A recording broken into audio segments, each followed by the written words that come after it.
If you're the type that likes long strolls on the beach with your significant other, who may or may not eventually become your spouse or partner, well, Facebook wants you to feel the love. It's Wednesday, May 2nd, and with everything that's been going on with Facebook as of late, you'd think some sort of mea culpa from Mark Zuckerberg, or the Oculus Go, or the M-Translations feature, or some of the other pretty notable announcements from F8 would be the big news. Well, you're wrong.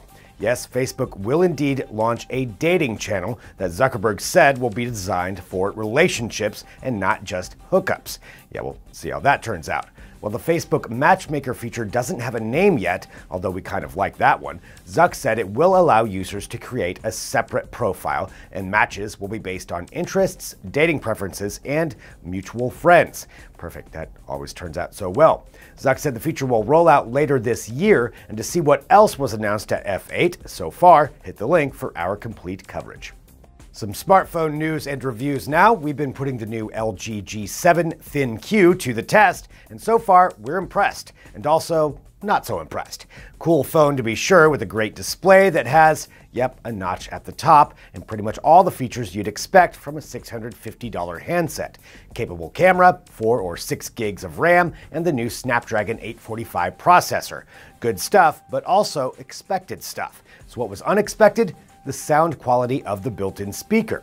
LG calls it a boombox speaker, but we actually remember how boomboxes sounded, so while it doesn't quite rise to that level of quality, it does sound really, really good for a speaker built into a phone. Oh, and depending on what surface the phone is sitting on, it can sound even better. That there is pretty cool. Find out what kind of trickery LG used to scale up the sound of the G7 Thin Q in our full review. Smartwatches continue to orbit fairly far away from the hot center of the techie universe, but we'll just predict that eventually everyone is going to be wearing one. Why? Because of stories like this one. A teenager in Florida got an alert from her Apple Watch that her heart rate was soaring to near 190 beats per minute, and she wasn't running a marathon or rocking some cardio at the gym. She was sitting quietly in church. The Apple Watch recommended she seek medical attention, and when she did, doctors figured out her kidneys were close to failure and that she needed a transplant, as in real soon. Doctors think that if the watch had not given her a heads up, her condition might have gone unnoticed until it was too late. The teen's mom fired off a thank you email to Apple CEO Tim Cook, who responded that incidents like that inspire us to keep pushing.